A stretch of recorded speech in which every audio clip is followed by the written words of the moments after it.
82 days. That is how long she has been gone. That is how many mornings her family has woken up knowing she is somewhere out there, not knowing where, not knowing in what condition, not knowing whether the people responsible for finding her are any closer than they were the day before. And what does the investigation have to show for 82 days? One hair, a single strand of hair reportedly found inside her bedroom with no root attached. That is the physical reality of this case right now.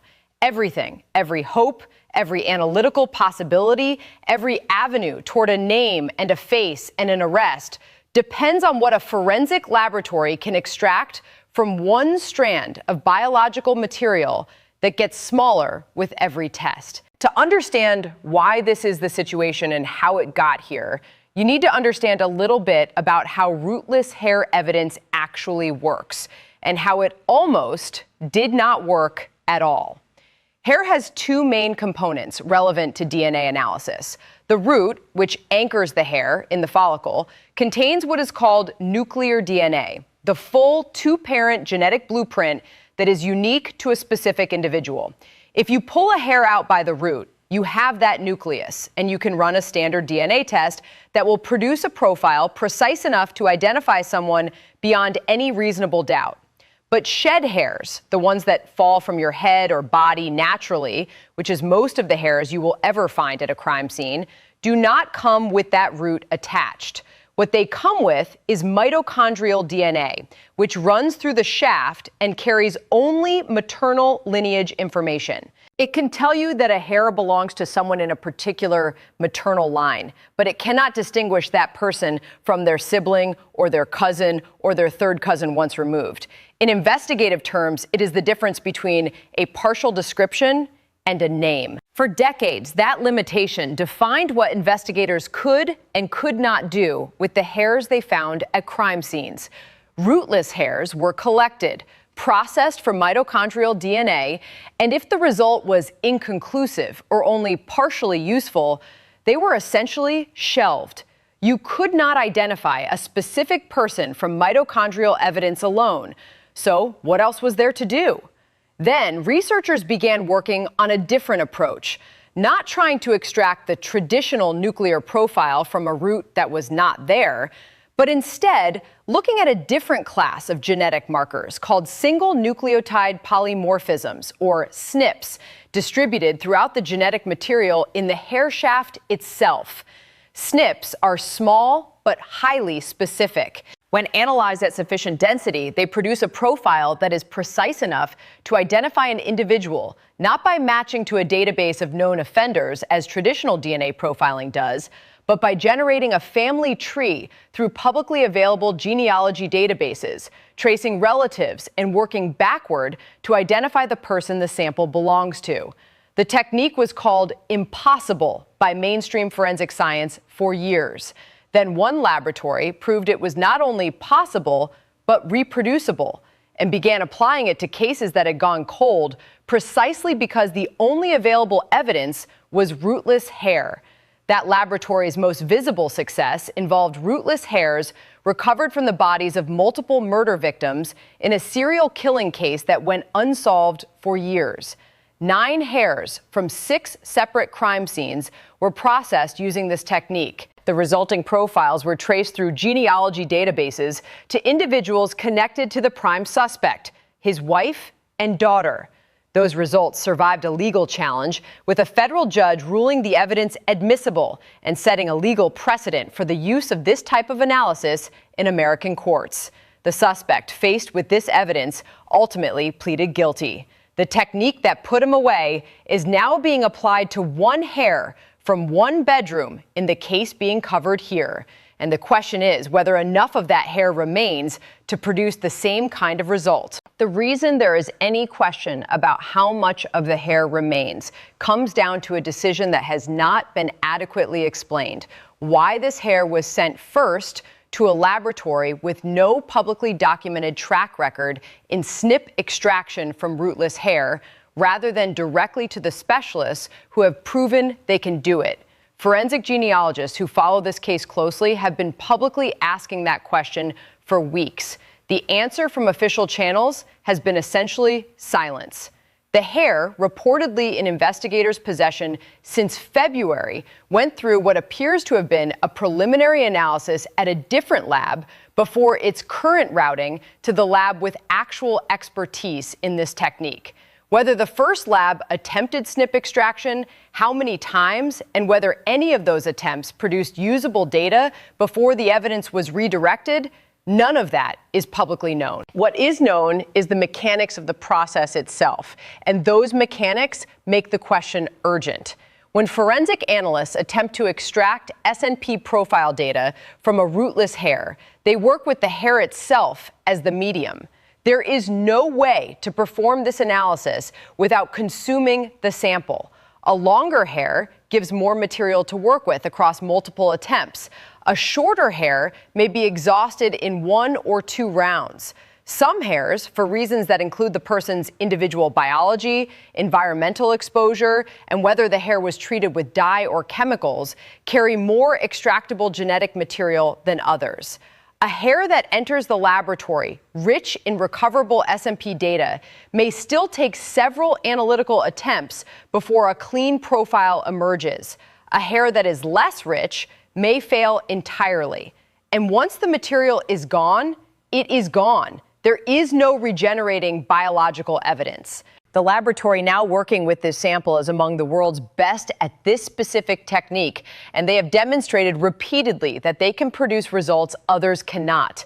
But they cannot produce results from material that no longer exists. The forensic genealogy pipeline, when it works, is a remarkable thing to trace.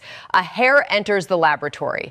Analysts apply the extraction process over however many attempts are needed to produce a usable SNP profile. That profile goes into comparison against publicly available genealogy databases, the same databases that people use to trace their ancestry and find distant relatives. The profile produces matches with people who share portions of the genetic sequence, which means they share ancestry with the unknown contributor. Genealogists then build a family tree from those matches, tracing branches, narrowing geography, and using biographical information to arrive at a primary candidate. That candidate is identified by name.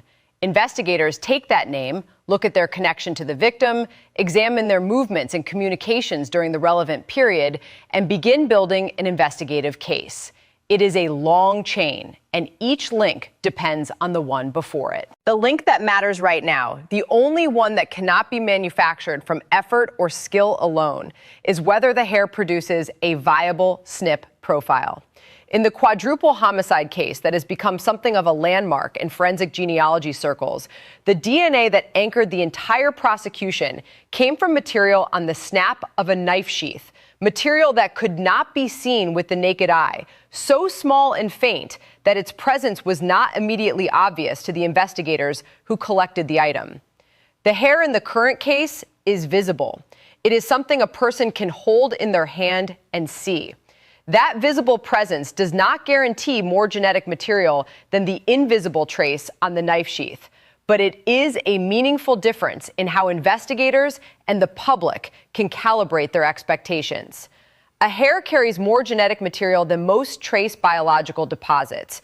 That is part of why this particular evidence is being treated as the case's primary forensic hope rather than as one piece of evidence among many. It is, from everything that has been shared publicly, the most significant biological evidence the investigation has produced. Alongside the forensic story, the investigation has been running a parallel story about institutional dysfunction that has steadily undermined public confidence and, more critically, investigative morale.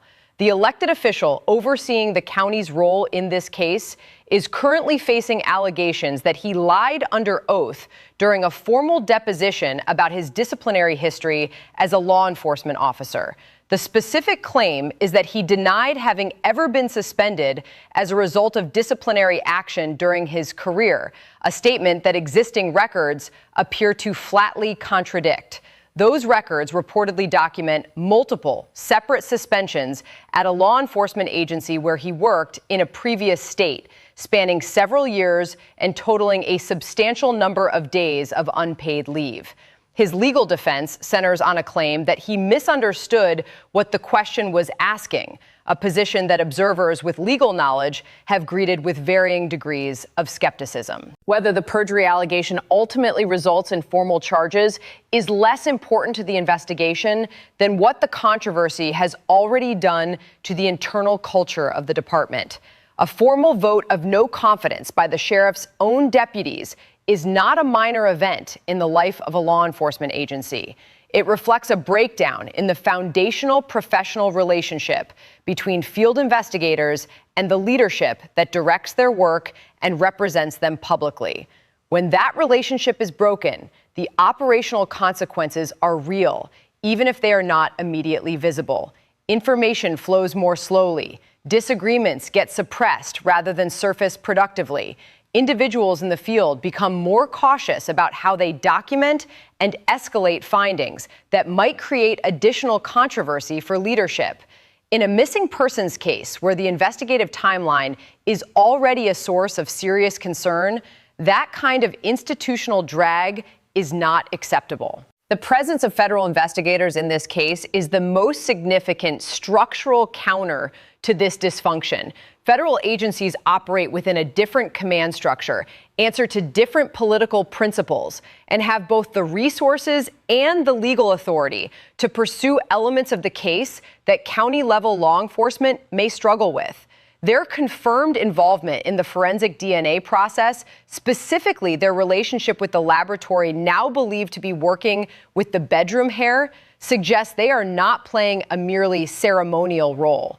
Federal investigators have worked with this particular forensic laboratory on multiple cases, including cases involving rootless hair analysis, and the relationship gives them both an understanding of the analytical process and a direct line of communication with the scientists involved.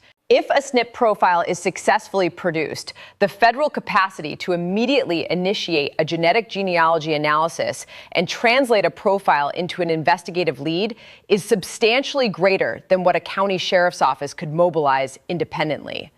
Meanwhile, correspondence claiming the missing woman was transported across the international border has introduced a dimension to the investigation that experienced field operatives describe as exponentially more complicated than any domestic search scenario. The claim that she was seen alive in the Mexican state of Sonora at some point after her disappearance but is now dead is being assessed for credibility within the context of other correspondence already received. Security professionals who work missing persons recovery across the U.S.-Mexico border consistently describe three structural obstacles to any such operation: terrain that is physically hostile to ground-level search, law enforcement infrastructure that is compromised at multiple levels by organized criminal influence, and a civilian population that cannot freely provide information to outside investigators, even when individuals within it possess relevant knowledge. A search in this environment requires a level of bilateral governmental coordination and local trust that typically takes far longer to develop than an active investigation can afford. There is a moment in every investigation where the narrative of what happened crystallizes around the evidence that was collected, and everything else, the institutional politics, the public speculation, the administrative controversies, fades into background noise. This case has not reached that moment yet, and the reason it has not is the same reason it may or may not reach it at all. The primary forensic evidence is a single hair that may or may not yield the profile that investigators need. The forensic genealogists who do this work and who have watched this case unfold with the professional attention of people who understand exactly what is at stake describe the analytical situation in terms that are both technically precise and genuinely tense. You can have the best laboratory in the country working on your behalf, they say, and still not get what you need if the biological material is not there to give it. What has changed in the past 2 decades of forensic DNA science is that the threshold for what counts as sufficient biological material has moved dramatically. Cases that would have been considered evidentiarily hopeless based on shed hairs, skin cells on an envelope flap, microscopic traces on cloth, have been successfully resolved through techniques that did not exist when the evidence was first collected. The expectation in law enforcement and in the public has shifted accordingly. When investigators announce they have DNA, people expect results. What that expectation does not always account for is the gap between having evidence and having the right evidence in the right condition, processed by the right laboratory with enough material to complete the analysis. Each of those conditions has to be met. And in this case, at least one of them, the question of how much material remains, is genuinely uncertain. The family's position throughout this investigation has been the most difficult position of all. They have been forced to function as both private grievers and public figures. Their every expression and statement analyzed by people who have assigned them roles in theories the family had no part in creating. A daughter returned to her professional life after weeks away, and the coverage of that return focused on audience ratings rather than on what it costs a person to return to ordinary professional functioning while their mother is missing and the investigation is stalled. Behavioral scientists who study how families of missing persons navigate public attention describe the particular harm of having private grief treated as public commodity. It does not produce useful information, it does not advance the investigation, and it inflicts additional suffering on people who are already carrying the maximum weight that a human being can carry. What this investigation needs, what every investigation like this ultimately needs, is a result. Not another detained individual who turns out to have no connection. Not another lead that evaporates by dawn. A result. A SMP profile from the hair. A name from the genealogy analysis. A person to investigate. A thread to pull. If the laboratory can deliver that, the rest of the investigative machinery, federal authority, forensic follow-up, geographic tracing, has something to work with. If it cannot, if the hair does not have enough left to yield a viable profile, then investigators will need to find another path, and the case will enter a phase that no one involved wants to contemplate. The science is real. The capability is proven. The only remaining question is biological, and it will be answered in a laboratory, not in a press conference. For the family, for the investigators who have kept working through every institutional failure, and for the public that has been watching and waiting, that answer cannot come soon enough.